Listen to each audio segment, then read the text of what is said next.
Y bueno, pues vámonos ahora a darle la bienvenida a nuestra queridísima doctora Leticia Calderón Chelius, quien hoy tiene temas muy interesantes. Doctora, muy buenas tardes, ¿cómo le va?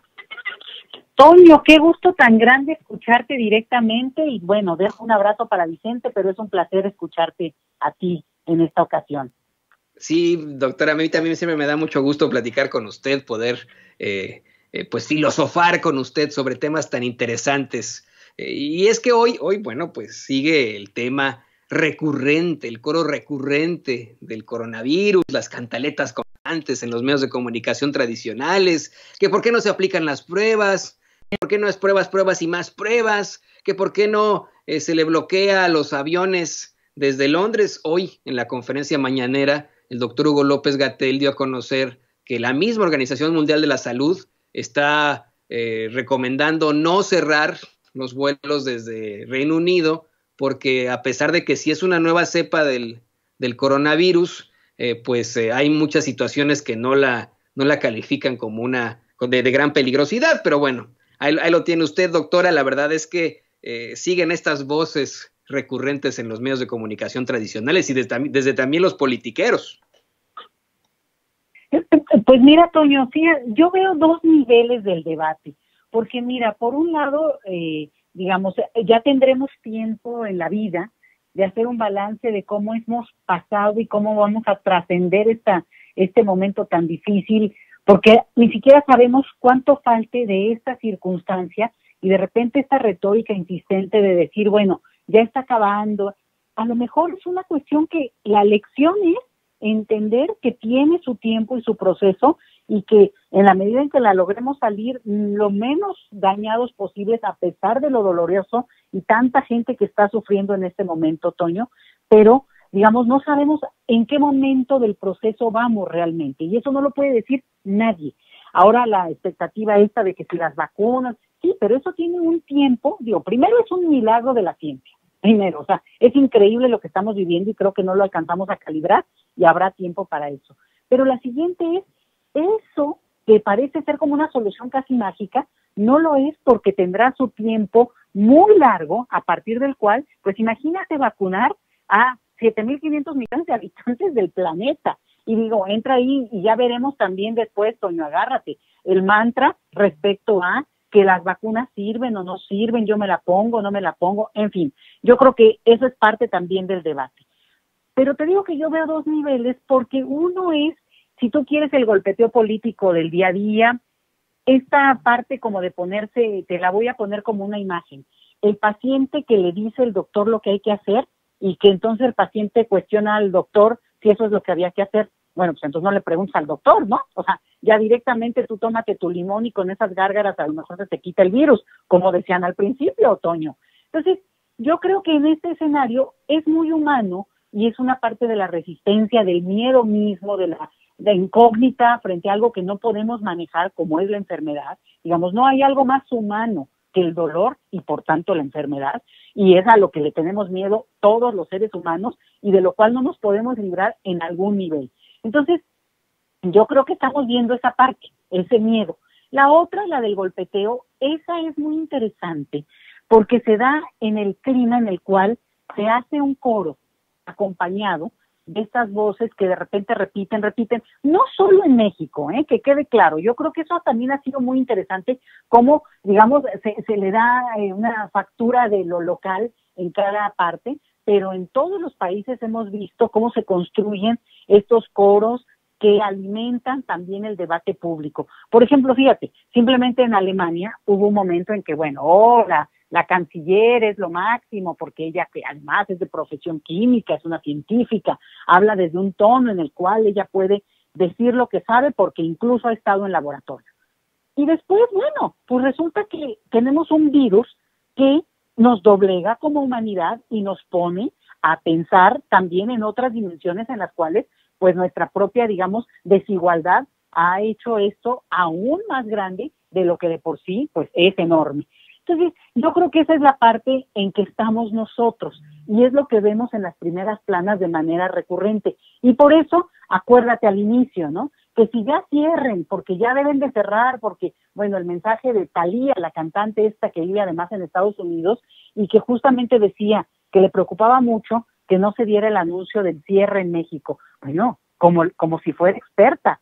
Digo, estamos hablando de una chica cantante de pop, o digamos, que yo creo que de poner vacunas no sabe ni siquiera, digo, lo que yo tampoco, pero a lo que voy es eso, esta insistencia de querer dar lecciones como si supiéramos del tema. Bueno, y el problema acá es que figuras públicas lo hacen, pero lo hemos visto a lo largo de todos estos meses de vacunas y primero era lo de las pruebas, y después se probó que evidentemente era imposible estar haciendo pruebas de manera cotidiana a una población enorme como la que somos, y además te hacen una prueba hoy, a lo mejor te contagias en la tarde, y entonces hay también esto que le han llamado falsos positivos. Entonces creo que cada tanto se renueva este discurso que sirve en términos de golpeteo político, y eso es lo que es muy grave, Toño, porque es parte de lo que crea un ambiente en el cual siempre estamos viviendo en la incertidumbre, en que será verdad, no será verdad, en esta cuestión de poner en duda a la autoridad, digamos, la parte más técnica, más científica, más allá de los errores que pueda haber, o más allá de que la comunicación se interprete en dos sentidos. Entonces, yo creo que ese es el momento, y por ahí yo le entraría, Toño, porque creo que ahí está la dimensión de, digamos, lo que estamos viviendo, además de la pandemia misma, lo que le llaman, digamos, todo este uso de los medios para, digamos, hacer y crear un escenario, bueno, muy catastrofista, que no nos permite salir ya de este debate también, más allá digamos, de la cuestión médica clínica, Toño. Sí, porque yo considero, doctora, que es legítimo que el ciudadano de a pie, la ciudadana de a pie, diga, cuestione al gobierno, ¿por qué no han llegado las vacunas? Oye, Marcelo, tú ni siquiera tenías ni idea cuándo iba a llegar la vacuna, secretario de Relaciones Exteriores y etcétera. Estamos preocupados dentro de esa misma angustia. Pero ya que se utilice directamente por los medios de comunicación tradicionales, siendo voceros de esa oposición, es verdaderamente preocupante. Y se lo planteo, le voy a pedir a don David que nos grabe, porque en efecto hay un incremento de casos de coronavirus, ya está cerrada la Ciudad de México, literalmente el Estado de México, están en semáforo rojo junto con Baja California, ahí siguen habiendo una serie de fiestas, eso es lo peor, y el fin de semana comparten desde el gobierno, tanto en la Ciudad de México como en el Estado de México, un mensaje de texto que es muy descorazonador, doctora. Un mensaje en el que comienza de esa forma, ¿no? Hospitales al límite, muy alarmista, pero al mismo tiempo de advertencia. La pregunta aquí es, ¿la Ciudad de México verdaderamente está al borde del colapso? Mira, yo creo que primero te diría que si hay una sola voz que se atreve a exigir que lleguen las vacunas, bueno, es que de verdad no ha entendido nada. O sea, hay unas vacunas que realmente nos deberían de poner de pie, quitarnos el sombrero y decir qué impresión lo que ha hecho, digamos, la ciencia, los científicos, que se dieron a la tarea de lograr en un tiempo récord, nunca antes conseguido en la humanidad, una vacuna con la efectividad que permita contrarrestar el daño que este virus desconocido para los seres humanos tiene. O sea, realmente esa parte es increíble, porque eso podría estar 5, 6, 10 años, Toño. Digo, perdón, pero no hay todavía vacuna parecida, nada más se los aviso. Entonces, ese es un punto en el cual ya solo ese tema, digo, ¿qué te puedo decir? Me provoca una indignación incluso, porque estamos en una incomprensión y en la idea mágica de que llegue la vacuna, además que me llegue a mí, por supuesto, ese es lo que también el mensaje, ¿no? Si la puedo pagar, ¿por qué no la voy a tener? Es otra cosa. Pero bueno, ahí ese es un punto que tergiversa todo el mensaje. Y la otra es, no se ha entendido que primero, la vacuna tiene plazos y vamos a ver algo muy serio, Toño, porque va a ser una competencia internacional por obtener el mayor número de estas vacunas, además de lo que jugó también el gobierno mexicano, que aparentemente la jugó muy, muy bien, es no solo con un laboratorio, sino que en esta pelea científica internacional, pues van todos por una cosa que obviamente representa el premio mayor, ¿no? Y en eso si tú tienes varias opciones, te puedes cubrir, porque también lo que tenemos es que en esta pelea internacional, los países más digamos, de mayores recursos, lo que hacen y lo que han hecho como siempre es agandallarse y tratar de cubrirse en el sentido de tener para sus poblaciones, y después veremos al resto del mundo. Y el resto del mundo somos nosotros, ¿eh? Entonces, la jugada que se está haciendo de tener como varios frentes, de haber ido por adelantado, esto que se pedía mucho de que, ¿para qué están juntando tantos recursos? Para esto, Toño, para esto. ¿Por qué? Porque es la siguiente etapa, que si México no se hubiera montado en esta disputa, digamos, de comercial que eventualmente se va a dar, aún cuando sea una cuestión que controlen los estados, porque ese es el mensaje que tenemos hasta ahora, bueno, pues no tendríamos ni siquiera la posibilidad de tener los primeros stocks de esta vacuna. Entonces, de verdad, yo creo que es un debate en el cual estamos actuando como si hay que ir nada más a la tienda y comprarlo y las aspirinas y se acabó el problema. Y no dimensionamos lo que ha significado. Es como no haber aprendido nada, Toño. Y eso es realmente catastrófico. Y ahí te lo pongo con la otra parte de que qué tanto estamos en un colapso. Bueno, si la autoridad nos está diciendo, señores, esto es muy grave, porque el colapso, digo, somos 23 millones de habitantes en la Ciudad de México y zona conurbada, ¿no? Que ya es una cosa que creo que esa es ya la primera lección aprendida, y yo lo veo muy positivo, Toño, porque siempre esta urbe se ha identificado por, en algunas cosas somos los 23 millones, en otras solo los 9 millones de la circunscripción Ciudad de México. Y en este momento no hay ni para dónde hacerte. Una cuestión de este tipo de contagio o de tormenta o de aires, cosas de la naturaleza, pues no reconocen fronteras, Toño, y el absurdo de estar actuando con esta idea de que de allá para acá es Naucalpan y de este lado para acá ya es la Ciudad de México, pues es obvio que está totalmente rebasada.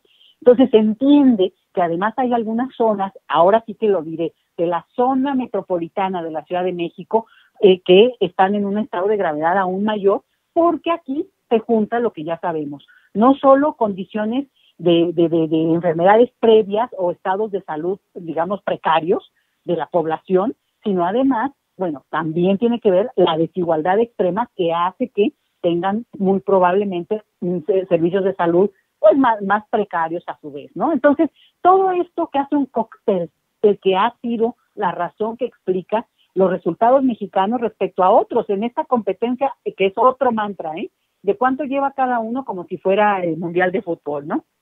Entonces, la Ciudad de México está en el colapso respecto a su capacidad médica y hospitalaria para atender esta enfermedad. Entonces, ¿qué tenemos? Que es una cuestión de pura estadística básica. Tú tienes 23 millones de habitantes y aunque tengas 1,000, contagiados, por decir un número supuesto, lo que pasa es que eso, tú lo pones uno de esos en el centro, en la avenida Madero, la avenida más circulada en esta ciudad, y lo que tienes es que es exponencial. No es que, bueno, allá 1 o 2 kilómetros a la lejanía hay otra persona. No, tienes ahí alrededor 100 personas, de las cuales a lo mejor se contagian la mitad, pero eso a su vez se reproduce. Y ese es el punto, que el colapso está en que la atención hospitalaria para quienes lleguen a necesitarlo, pues tiene un límite. No hay ninguna sociedad preparada para algo de esta dimensión, y los lugares donde hay mayor concentración de población, evidentemente, te decía yo, por pura estadística, se multiplican. Entonces, el llamado es ese, no porque el número, digamos, corresponda a la población que somos, no, bueno, ya estaríamos todos fuera de control absoluto, sino que esto sí tiene una posibilidad de mantenerse y crecer muy rápidamente, porque tú sales y no te encuentras a una persona, te encuentras a 10, a 20, a 50. Ese es el tema de las fiestas, Toño. No es tanto que se vaya a prohibir en esta ciudad festejar, ¿verdad? Pero desafortunadamente el tema es la concentración de las personas, y además ahí entra el asunto de la festividad, del alcohol incluso, que tiene que ver con que se desinhibe la gente, y bueno, al rato ya, bueno, cuál cubrebocas y cuál, bueno, ya abrazando todos los amigos entre todos, y digamos que eso es lo que potencia el contagio. pero tú podrías tener a esas 100 personas en un estadio Azteca y pues obviamente no les pasaría nada, porque un estadio Azteca es enorme, ¿no? Pero es este el punto. Entonces, yo creo que, y lo diría Toño, parece que no aprendemos, porque nos lo están diciendo desde hace un año. O sea, es obvio que hay una mayor concentración demográfica en algunos lugares y eso lo estamos viendo en todas las capitales y es ahí donde el impacto está resultando mayor, o en comunidades donde hay ciertas características en que la población se ha hecho más vulnerable y por tanto, bueno, pues también se tienen que atender de manera directa. Por ahí yo lo veo, Toño. Y lo que nos ha faltado entender en cuanto a todo esto es que nos está ocurriendo a todos en el mundo, a nivel mundial.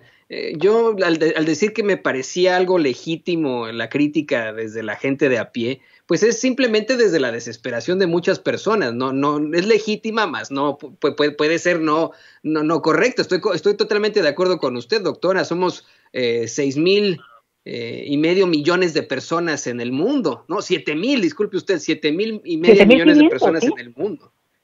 Y eso es algo que, bueno, o sea, imagínese usted conseguirse 7,500,000 millones de vacunas de un día para otro, es imposible, eso no existe.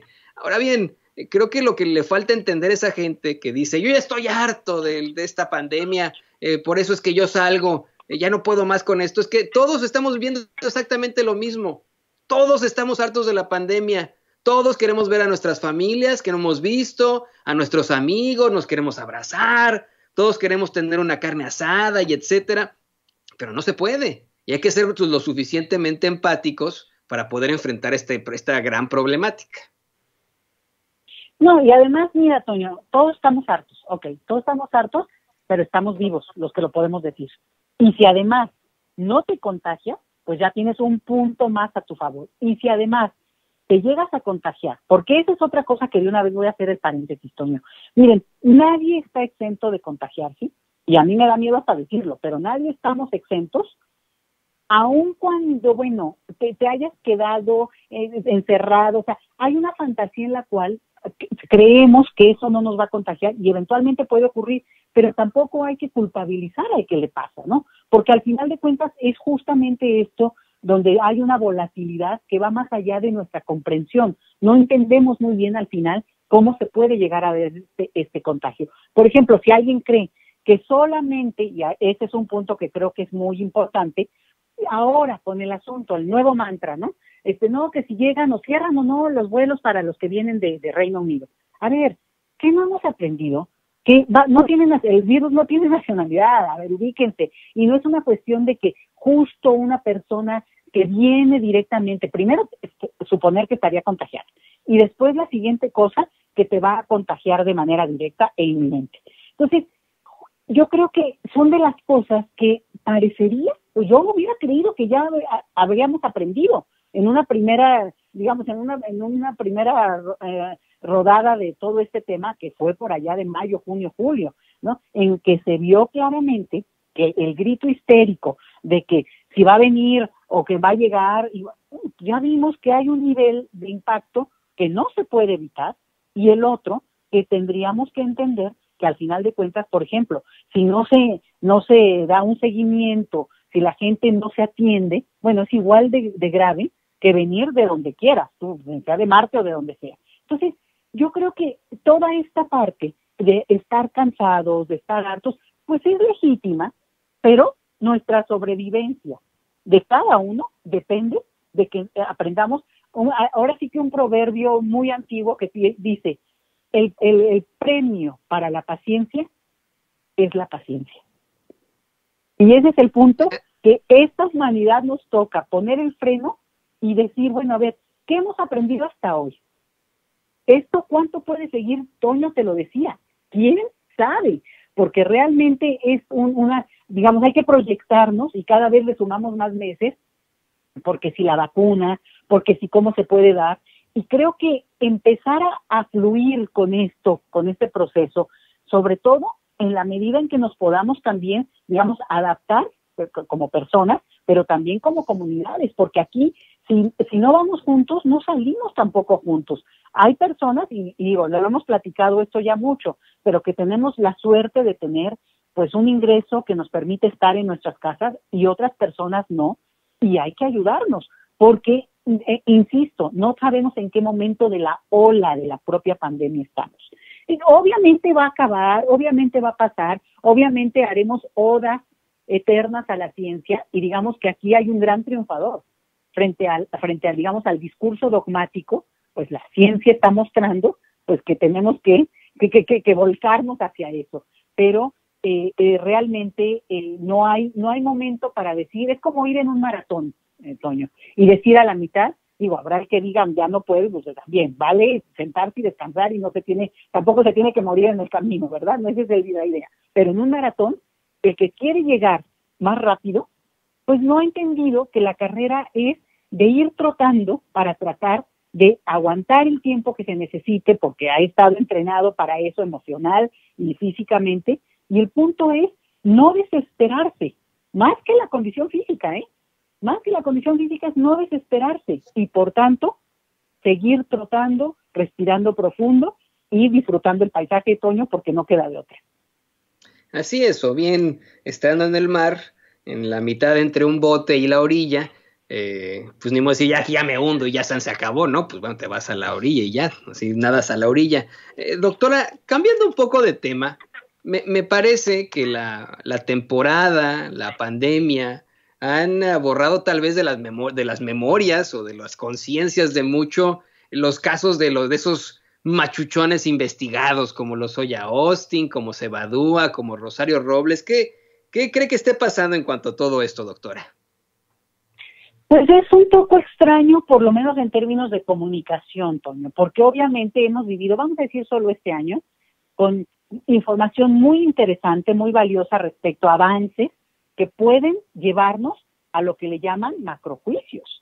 Es decir, que es como el hilo de media que nos lleve a descubrir realmente las entrañas de la corrupción en un sentido estructural, y no de, bueno, que si Rosario Robles, que si el Emilio 1, que el Emilio 2, que, ¿no? La mamá de Emilio, bueno, de todos, ¿verdad? Porque han resultado bastantes ladrones todos este grupo.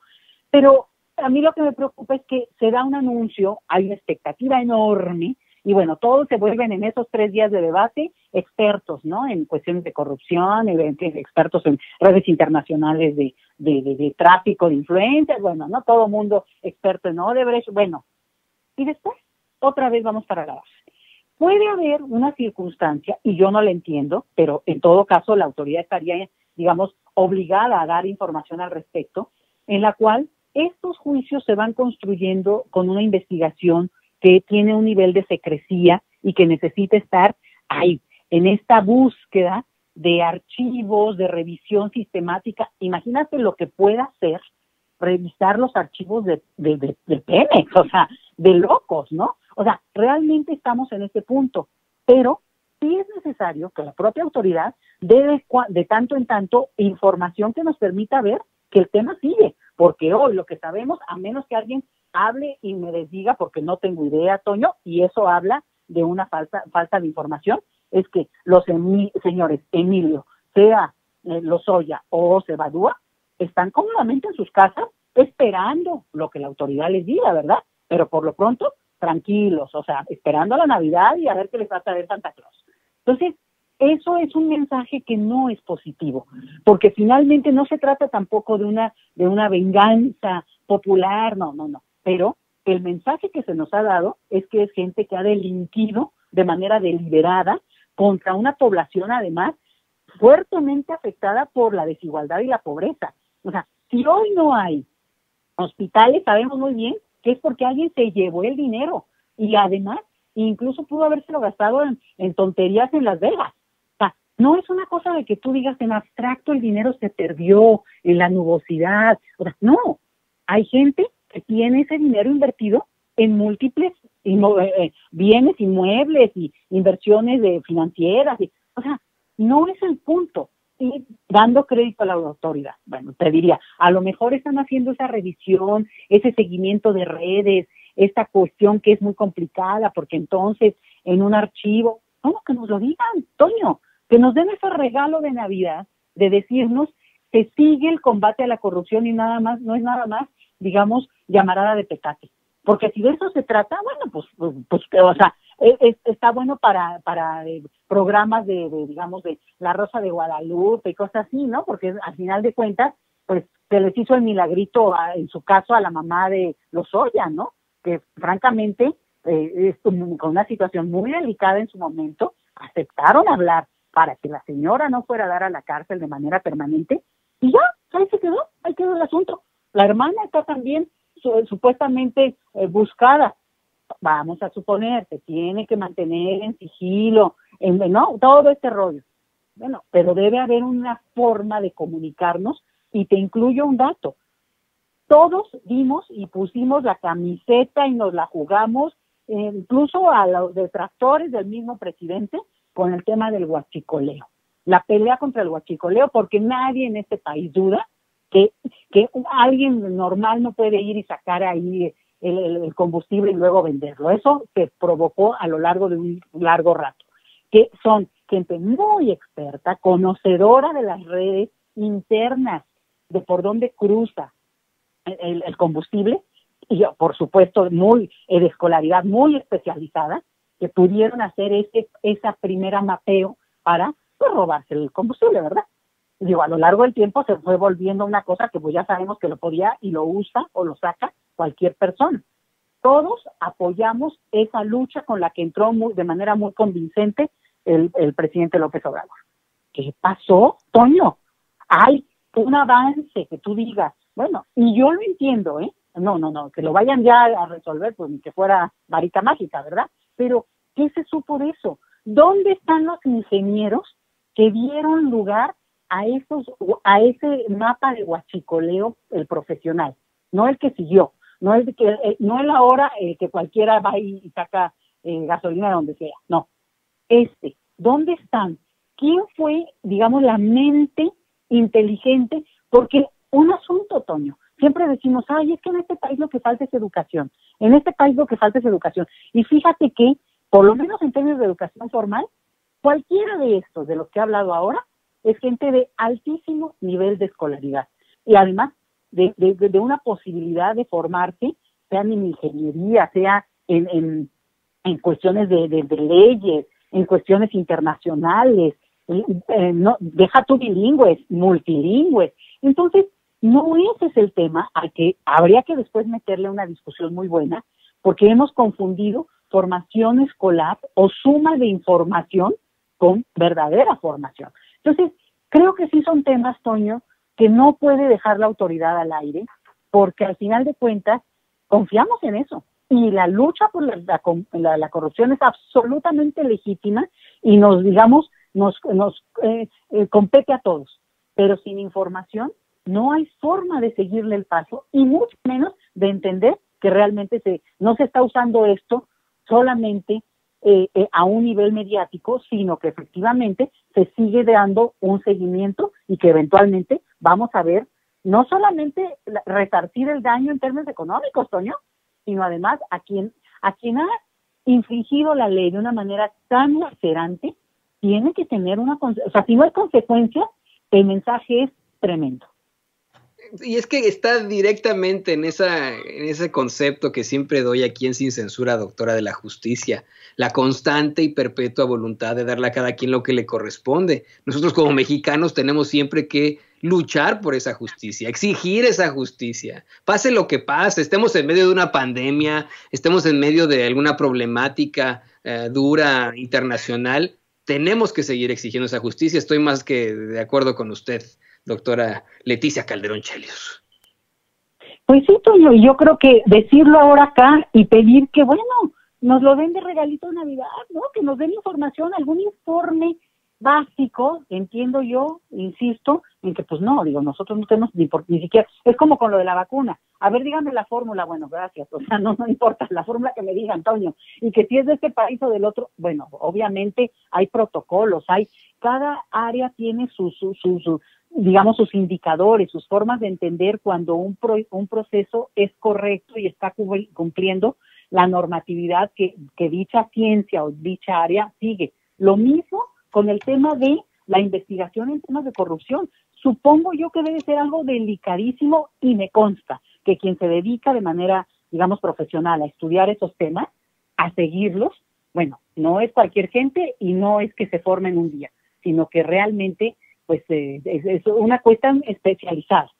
Pero, bueno, la ciudadanía tenemos derecho y es obligación de la autoridad darnos cuenta de cómo va eso, porque justamente en eso radica la posibilidad de tener el apoyo que tiene en este momento la autoridad.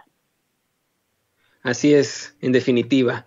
Pues doctora, como siempre, un placer siempre discutir este tipo de temas. La doctora Leticia Calderón Chelius, investigadora del Instituto Mora.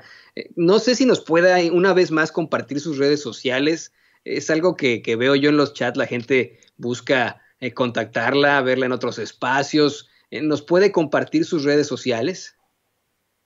¿Cómo no, Toño? Fíjate que aprovecho para decir esto ya. De ahora sí que fíjate que yo no veo el Facebook y entonces entré con pura casualidad y varias personas me habían mandado mensajes muy muy lindos, incluso de hace varios meses, y bueno, aprovecho para saludar y decirles con la pena, pero bueno, ya me disculpo por este medio, no lo había visto, a quien pude le contesté y le dije, ay, híjole, me agarraron fuera de lugar, pero yo tengo una cuenta de Twitter que es, digamos, la mía personal, es Leti Chelius, como es mi segundo apellido, y la cuenta que llevamos a partir del tema que yo trabajo de manera más cercana, que es la migración, se llama @migrantólogos. Entonces, en ambas, pues nos pueden seguir y más que nada, pues acompañar y irnos dando ánimos en este camino. Excelente, excelente. Y mire, a mí me pasa exactamente lo mismo, ¿eh? Generalmente estoy más en Twitter y de pronto me salen un buen de mensajes de Facebook, no sé a veces ni cómo checarlos, yo a veces soy un poco ajeno a la tecnología, pero así me pasa a mí. Y bueno, pues yo le quiero agradecer a usted, doctora, estamos ya muy cerca de las fiestas, por supuesto que le deseo una muy feliz Navidad y le agradecemos por ser parte de este equipo, del Dream Team de la Información, usted es parte de este equipo, creo que es... usted y yo llegamos casi al mismo tiempo a Sin Censura y eso a mí me da mucho gusto mencionarlo. Pues mira, Toño, se va pasando el tiempito y que quede claro, ahí seguimos. Exactamente, ahí seguimos. La doctora Leticia Calderón Chelius, investigadora del Instituto Mora, como siempre, con el sartén por el mango, con la información, con el verdadero análisis. Gracias, doctora. Gracias a ustedes y muy feliz Navidad a todos y bueno, obviamente ya nos escuchamos la próxima semana, Toño. Sí, todavía nos vemos este año, el martes. Así es, doctora. Que no quede. Bueno, pues ahí tiene usted a la doctora Leticia Calderón Chelius.